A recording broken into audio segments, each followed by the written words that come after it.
ගැමුණු රජුගේ මරණයේ කතාපුවත.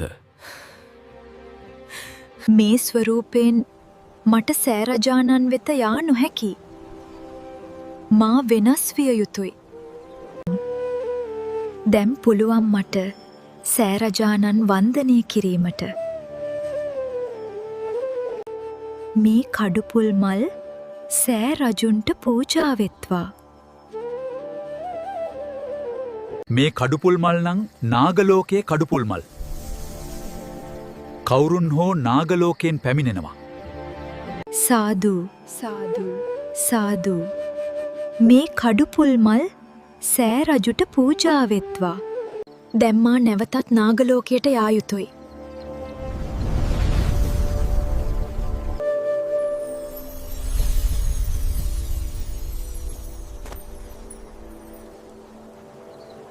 පුදුමයි. ඇය නාග කන්‍යාවක්. මේ රජුට සැලකල යුතුයි. රජතුමනි, සෑරජුන් වන්දනයට නාග කන්‍යාවක් පැමිණෙනවා. වහාම ඇයව මා වෙත රැගෙන එන්න. අනේ මාව මුදාහරින්න. ඔබව රජු වෙත රැගෙන යා යුතුයි. මාව කොහේද නුඹලා රැගෙන යන්නේ? ඔබව රැගෙන යන්නේ ගැමුණු රජු වෙතටයි. ඔබ නං අතිශය සුන්දරයි. ඔබ මගේම විය යුතුයි. අනේ මිනිස් ස්පර්ශය නිසා මට මගේ නාග ස්වරූපයට හැරෙන්නත් බෑ. රජතුමනි, මේ මාගේ පියාණන් දැනගත්තොත්? බිය නොවන්න. ඔබ සිටින්නේ මා සමගයි. ඔහු මගේ දුවවත් සිර කරගත්තා. ඉක්මනින්ම රජුව මැරීමට නාග මානවකෙක් යවන්න. මේක තමයි රජුට දශ්ච කරන්න හොදම වෙලාව. අම්මෝ.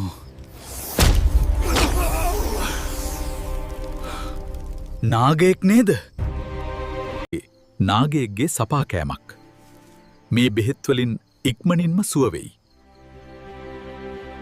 පියාණන්, රජුව මැරීමට නාගයන් එවල. මොනා වුණත් රජු මට ආදරේ.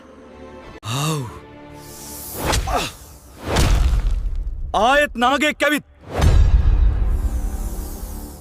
මේ සත්වනි දෂ්තනය නේද රජතුමනි? ඒත් ඉක්මනින්ම සුවවෙයි.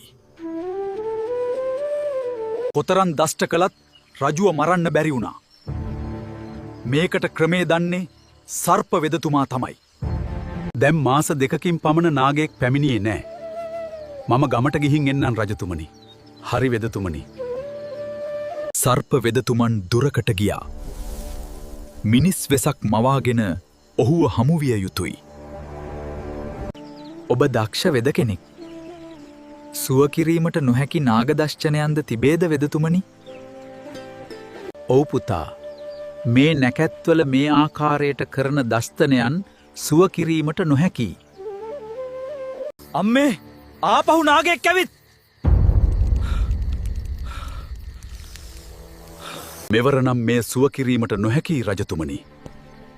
ඔබට ජීවත්විය හැක්කේ දින 7ක් පමණි. මා කළ කුසල් මතු භවයටද යහපතක්ම වෙත්වා.